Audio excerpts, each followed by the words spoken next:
Hey guys, what's up? Spectre here. I've been playing The Outer Worlds for a few days now, and I thought I'd share my initial impressions with you before dropping a full review. So without further ado, let's jump in.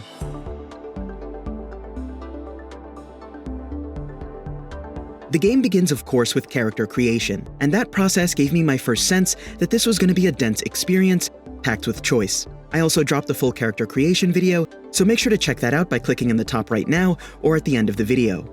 But what I didn't show in that character creation are the stat choices players will make when rolling a new character. You'll get to drop points into various categories, and then those categories will affect multiple attributes. For example, choosing stealth will drop points into hacking and lockpicking, and choosing tech will affect your medical and engineering stats. You'll also be able to sort of choose your backstory in the form of aptitude, which gives you a perk based on the job that you had or would have had the colony ship not been lost. Moving on from there, the game's cutscenes, loading screens, and overall UI are dripping with charm, and that charm permeates just about every part of the game. When these things were showed off in the demo, I really underestimated just how much of a refined, complete package that this game feels like.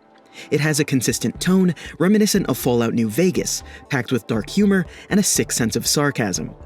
Players will find this in their interactions with NPCs, in tutorial screens, and even item descriptions, just about everywhere. This game just has a really consistent identity and tone. And speaking of interacting with NPCs, facial animations are great, and dialogue options are aplenty. Are you a player who really doesn't care about the narrative behind most side quests, and you're just in it for the experience and rewards? Well, you can play that way in-game, with nonchalant, sarcastic, and even cut-to-the-chase style replies that reflect that attitude. Do you want to play as a deceitful rogue, or even just a rough-and-tumble brawler type? There'll always be ways to express yourself fully during these interactions, bringing to life whatever style of character that you're rolling at the time. It's really refreshing.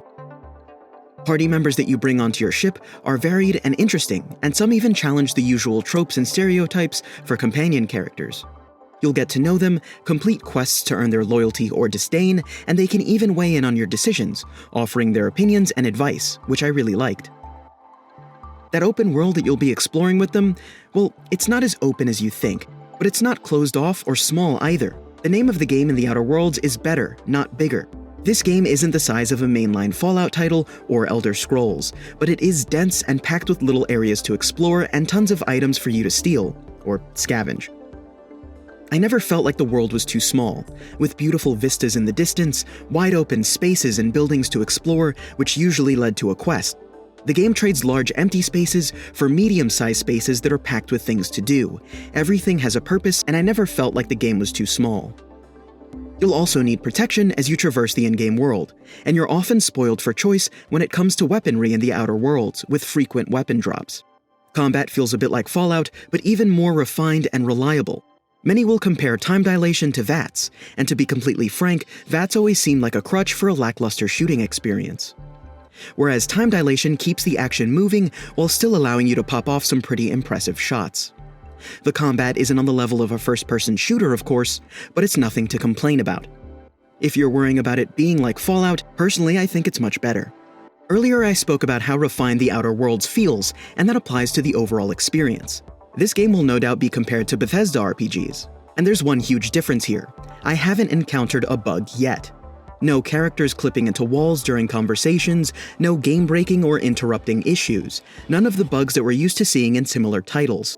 The only issue I've encountered thus far is texture popping. And not even popping per se, it's more like fading into the scene once the texture's loaded. It doesn't happen often, but it's noticeable when it does. Overall, The Outer Worlds feels like a warm hug from Obisidian to all the gamers who've been burned by modern games. It's a return to classic form in a shiny new coat of paint.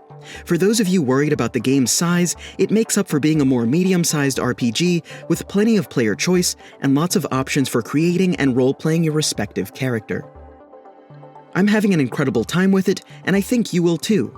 I was cautiously optimistic about this game, but I'm happy to finally jettison that caution straight out of the airlock.